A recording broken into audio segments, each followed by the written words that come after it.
Hey y'all, welcome to today's show. I'm going to try to get one more podcast in this week before the hurricane rolls in here. It's probably going to be over us by around 7 p.m. tomorrow night. The eye should cross over us. So, the outer bands are hitting us now, have been all day. Say a prayer for everyone's safety. The storm's already killed several people. But, been through many, many hurricanes. I'm not just pray and trust God to take care of things. Be as prepared as possible. If you are in the path of the storm and you still have time to get out, be sure you have the necessities: water, food, fuel for cooking and heat, shelter, obviously. And, if you need an electric generator, it's probably too late to buy one, but figure out how you can charge up batteries ahead of time. If you need batteries on hand for flashlights and such, but make sure your cell phone's charged and hunker down and wait it out. I mean, that's all we can do at this point. I would very much like to get in the car and go up to my home in the mountains where the storm's not going to hit, but I got family that needs help down in this part of the state where we're going to get rather slammed, it looks like. But comparatively, I mean, I've been through terrible flooding from Hurricane Katrina, the past few that hit North Carolina hard, major flooding in the east, high winds. Doesn't look to be like the worst by any means. I tell you, I remember as a kid watching Hurricane Hugo come in from the what's the Lynn Cove Viaduct on the Blue Ridge Parkway, and it was amazing. If you ever want to see something incredible, if you ever have an opportunity like that, to actually look down from above on a hurricane, it's really impressive. Of course, then when it gets on top of you, it's not much fun. But, the power of nature, I mean, it will make you feel very, very small. Very, very small. So let's pick up where we left off. We've been talking about papal infallibility and radio replies, and the questioner asks the priest, "Have you to believe the Pope, whether what he says is true or not?" And they answer, "If a thing be not true, it is not to be accepted as true, no matter who says it. But when the Pope defines infallibly, he cannot say what is not true, and the Catholic accepts his official teaching precisely because it is infallibly true. If prior to a definition a Catholic was of diverse opinion, then once the Pope has given the definition, such a Catholic becomes aware that his conjecture was erroneous and abandons it in order to have the truth." And they continue, "If you are not obliged to believe all that the Pope says, how say that he is infallible?" And they answer, "Because he is not infallible in everything. He is infallible only when he speaks in virtue of his supreme office as head of the Church on matters of faith and morals. He notifies us when he intends to define in accordance with all the conditions required for infallibility. This restriction to set occasions is as reasonable as the restriction of the jurisdiction of a civil judge to his official decision in court." And the person asks, "Why does not the Pope define facts about evolution?" And they answer, "That is a question of science, not of faith or morals. The Pope is not infallible in every possible question, nor has the Church ever maintained him to be so. If you have difficulties because the Pope is not infallible when he is not supposed to be infallible, you have only yourself to blame." And they're asked, or the person, I guess, posits, "Many things show the utter fallibility of your infallible Pope's blessing. Sixtus V blessed the Armada, yet it was destroyed as much by the wrath of heaven as by the English leaders." And they answer, "You mean by a storm. There's a great difference between the wrath of heaven and the wrath of the heavens. On your principles, every man who has ever suffered a shipwreck or has been drowned or struck by lightning is a wicked wretch and the victim of God's anger. I am happy as you are that the Armada failed, but I do not admit that God gave no grace to those poor men on that ill-fated fleet in virtue of the Pope's blessing, nor will I admit that God's curse was on the fleet as a whole, any more than God's curse rested on Englishmen when they lost the American War of Independence. We are too ready to distribute God's curse and blessing according to our own prejudices regarding ourselves and the fitting object of blessing only In any case, blessing bestowed upon various enterprises by the Pope has no connection whatsoever with his prerogative of infallibility. A person says the Archbishop of Peru was blessed by the Pope and died of poison 43 days later. And they answer, you do not say which archbishop, but even so, infallibility does not come into question. Meantime, the blessing of the Pope, or even if you wish of God, is not intended to warn off every possible temporal evil, including death. God blessed Job, yet it did not preserve him from temporal trials. If the Pope blessed me, and a few days afterwards you put arsenic in my tea, I fully expect that I should die. Nor would death within 43 days prove the futility of the Pope's blessing any more than death within 43 years. The Pope did not bless the Archbishop,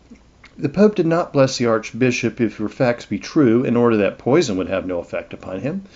There are much more important things than that, but all such difficulties as these are beside the point where infallibility is concerned.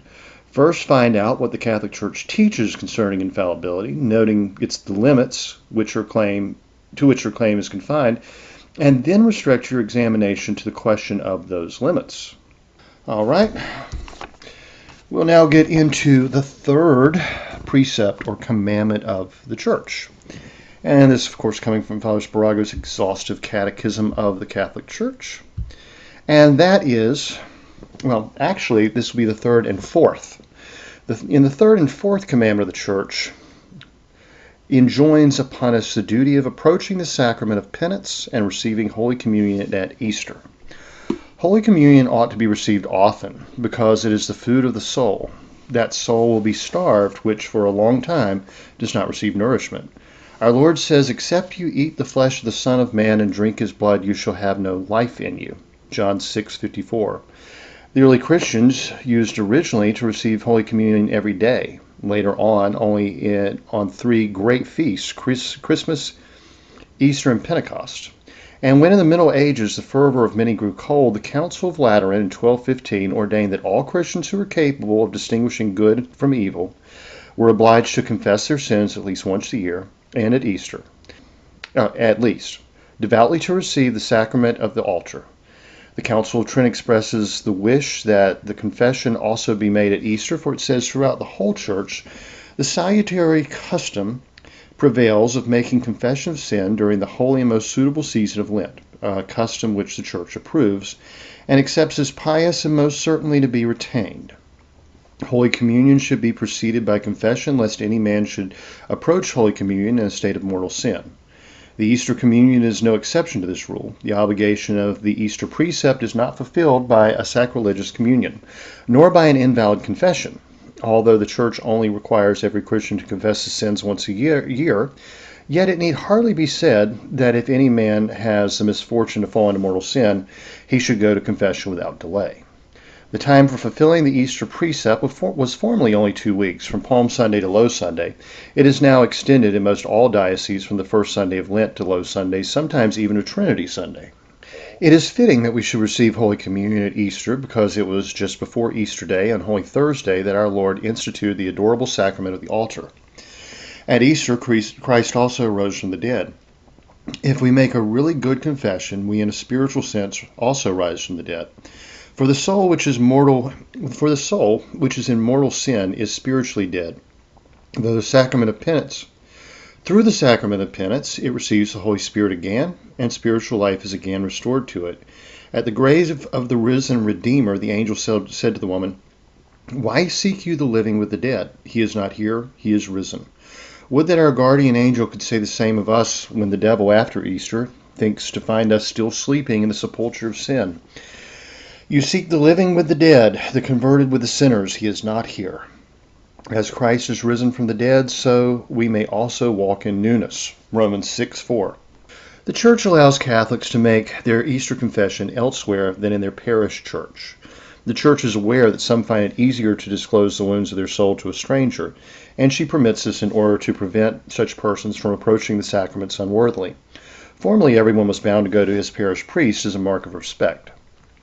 Christian burial can be denied to a Catholic who has not been in the habit of receiving the sacrament at Easter and who dies unrepentant. That's something a lot of people get very confused about. You're actually supposed to be in communion with the Catholic Church, meaning you've been to confession and been receiving communion and hopefully the last rites, to be buried in a Catholic cemetery. Generally speaking, in former centuries, the fact that one is buried in a Catholic cemetery is a sign that they were in full communion with the Church. And the priests and any religious in the area and all faithful Catholics are supposed to pray for everybody in a Christian, in a Catholic cemetery. We're actually supposed to make the sign of the cross whenever we pass any cemetery. And we continue to pray for those whom we believe to be either in purgatory or saints in heaven. That is part of being part of the body of Christ, to be buried in a Catholic cemetery. In America, we have so many commercial cemeteries that aren't related to any church of any denomination. And, for non-Christians, that's certainly necessary. I mean, the potter's field, from the Bible, we all remember that. But it really is a true shame for a Catholic not to be buried in a Catholic cemetery. I think it used to be forbidden for Catholics not to be buried in a Catholic cemetery if they were in communion with the Church. Definitely make every single effort you can to be buried in a Catholic cemetery so that you have all the prayers of faithful Catholics to help you in purgatory. I mean, that is really one of those last things that people forget that's so very, very important. Very important. In fact, in my book, Christian History of Herbal Medicine, we talk about the famous Dr. Paracelsus Bombastus von Hohenheim. I think I only got about half his name. Theophrastus, yes, Paracelsus Theophrastus Bombastus von Hohenheim, who was a very controversial figure, and he was an alchemist, and at various times was not in communion with the Catholic Church. He was raised Catholic, actually, in, was it Einsiedeln? Very famous pilgrimage place, very connected with St. Hildegard von Bingen and St. Meinrad. It's in Germany, beautiful place. His father was very devout. He was raised Catholic. And one of the priests that taught in the medical school at university was an alchemist. Most scientists really were back then. That was they didn't differentiate a whole lot. But his head professor, held seances and talked with the dead. You're not allowed to do that as a Catholic, okay? So, I mean, he was really kind of led astray early in life on that. It seems, by all evidence, that he renounced all, occult practices and returned to the Catholic Church before he died. He was at one point near the end of his life called a Protestant, and he replied, "I will not burn with Luther." He stated he was a faithful Catholic. And he is buried in a Catholic church, in a church cemetery in Germany, and there is a sculpture of him in the church that indicates that he did return to full communion with the Catholic Church. A lot of people don't want to admit that. There are a lot of people that are very into occult sciences that several over a couple hundred. I mean, this was 1200 AD or so. I mean, this is going back a ways. A lot of people wrote false books in his name, counterfeit books, claiming that he was this high sorcerer of alchemy. I mean, a lot of the Freemasons have tried to, and Rosicrucians and others have tried to adopt his legacy, but evidence shows that he died a faithful Catholic, at least in the opinion of his parish priest. And if that be the case, his parish priest gave him last rites, and he was forgiven his sins, and is hopefully a saint in heaven now, regardless of his former actions. There have been many people who converted on their deathbeds from, murders and all kinds of horrible stuff, apostasies and all that. When you see someone buried in a Catholic cemetery, especially if it was, more than 100 or 150 years ago when things started going a little crazy in Western Europe and the United States, very good indication that person is a faithful Catholic, and it's very appropriate, I mean, as it says in the second book of Maccabees, to say prayers for the dead. It's the Bible actually instructs us to do that, which is why Martin Luther had to cut that chapter out of the Bible, because he didn't want Protestants to know that there was such a thing as purgatory and that prayers were necessary for the dead. Christian burial can be denied a Catholic who has not been in the habit of receiving the sacraments at Easter and dies unrepentant. This is done in the case of one whose neglect of his duty is publicly known and who has been admonished in vain by his pastor. In the case of Paracelsus, he was one of the most public figures in Europe. So, I mean, again, that would have been very publicly known. Before refusing Christian burial, the priest is bound to refer the matter to the bishop, and if time does not allow this, he takes the most lenient course. The fifth commandment of the Church, by the fifth commandment of the Church, we are bound to contribute to the support of our pastors. And let's see, we have time to do the sixth commandment, and we can wrap this one up today. Hey, I've gotten all these done in a week. This is fantastic. The sixth commandment of the Church, marriage and the penitential seasons. The sixth commandment, marriage with non-Catholics is forbidden. Discussed that, I guess, was yesterday or day before yesterday. Maybe it was yesterday. I don't know. We'll get into this. Now, marriage is no longer forbidden among Catholics. It's still very difficult and discouraged. And remember, you cannot marry or date, even date, anyone who has been divorced but not annulled. That is committing adultery. Very, very serious, okay? You need to talk with your priest about that. If you're interested in someone who's been divorced, you need to try to convince them to speak with the priest and seek an annulment. As I said, I have never been successful in that. Divorced Protestants do not like to be told that they are committing adultery. No matter how I say it as subtly as possible, like my church requires this, if you'll do it, I'll pay for it, they still get offended. And they say, they're divorced and that's the end of it. They're no longer married. Well, the church says they are because Jesus said they are. He actually said, essentially, if you dated or married a divorced woman, you were both committing adultery. So, marriages are not to be solemnized during fixed seasons. The penitential times are from the beginning of Advent until the Epiphany, and from Ash Wednesday until Low Sunday. In other words, you can't get married during Lent because it's a time of penance. It's not a time of celebration. This rule was made by the Council of Trent. Formerly, the prohibition also included the period between Monday of Rogation Week until the first Sunday after Pentecost. In some countries, and at the present time, it applies to the Rogation days and all fasts throughout the year. Advent and Lent are seasons of penance and sorrow for sins, and festivities ill accord with sorrow. Moreover, in Advent, the Church proposes the mystery of the Incarnation, and in Lent, the mystery of the redemption of our mediation. And it would be unseemly to divert our minds from these solemn subjects to worldly amusements. The bishop can give permission for marriages to be contracted privately during these times, but for their public solemnization, the authority of the Holy See is necessary. Concerts are not forbidden, but dances are. Did you know you're not supposed to go to a dance during Advent? A lot of people have celebrations and dances and such during the Advent season. Not supposed to do that, actually. Those who transgress this command expose themselves to the judgment of God, threatened by the prophet, I will turn your feasts into mourning. It's Amos 8:10. And y'all, I will just go ahead and wrap it up there. This is a nice short one. I think I actually kept it under 20 minutes for once. That was actually my goal, to do a 20-minute podcast each day. I'm lucky, really, if I can do 3 a week, and they usually run an hour or so. But what are you going to do? These are heavy topics, and they have to be explained and discussed. But hopefully, God willing, next Monday, if not sooner, but probably Monday, we will get into the fourth of the 10 commandments. And that the fourth commandment enjoins us upon.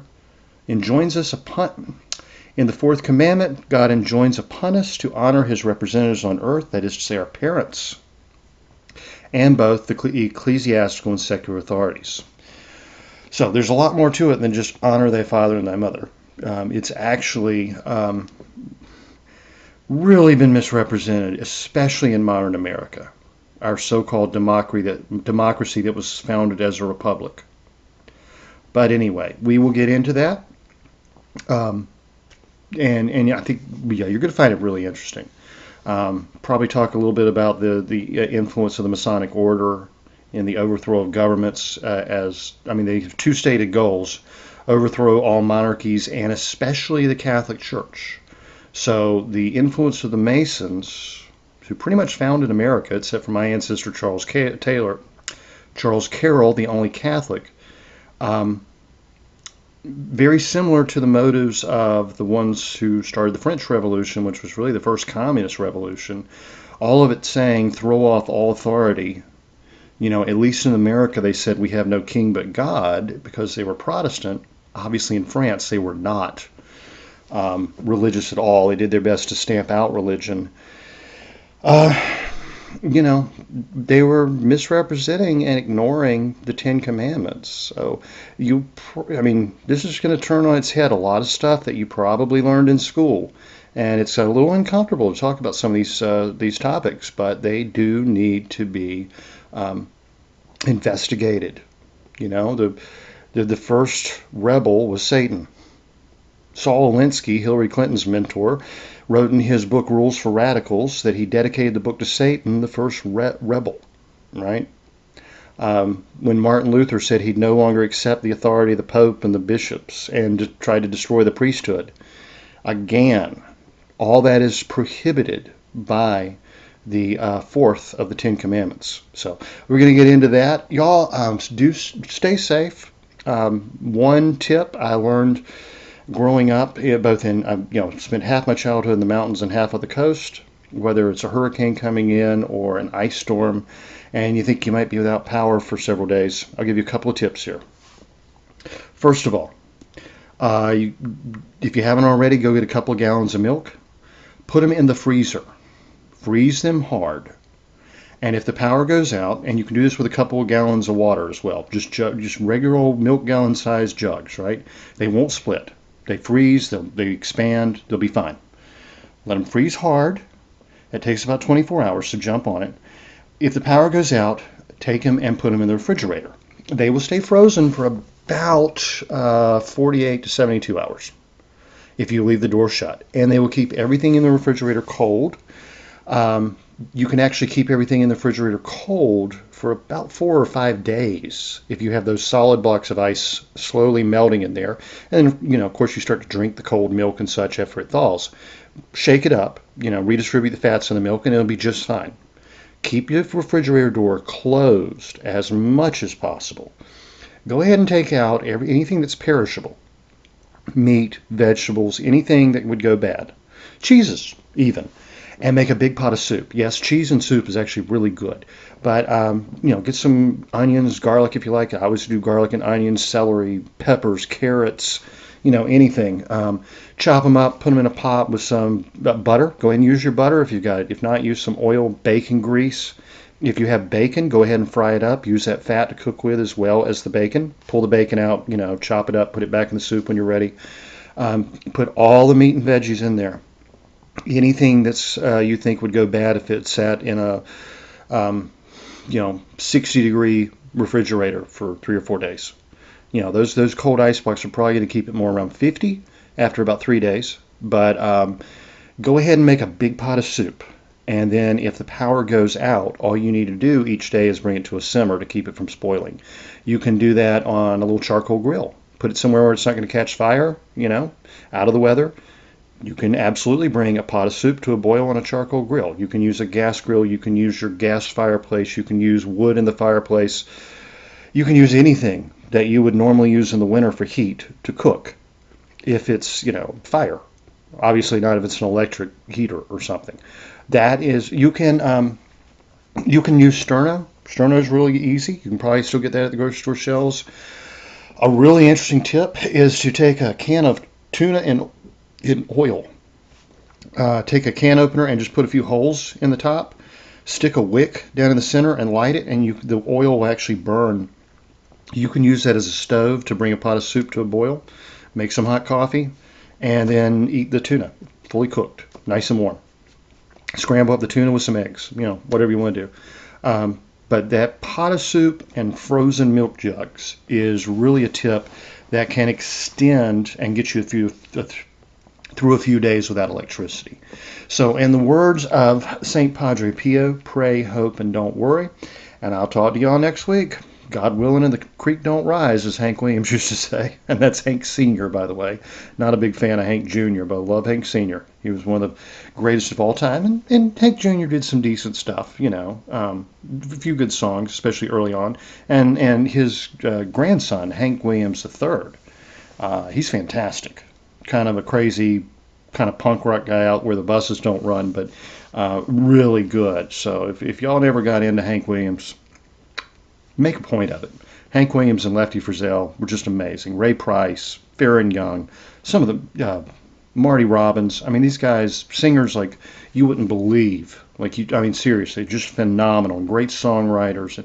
And I'm going off at a tangent. Anyway, pray, hope, and don't worry. And I'll talk to y'all next time.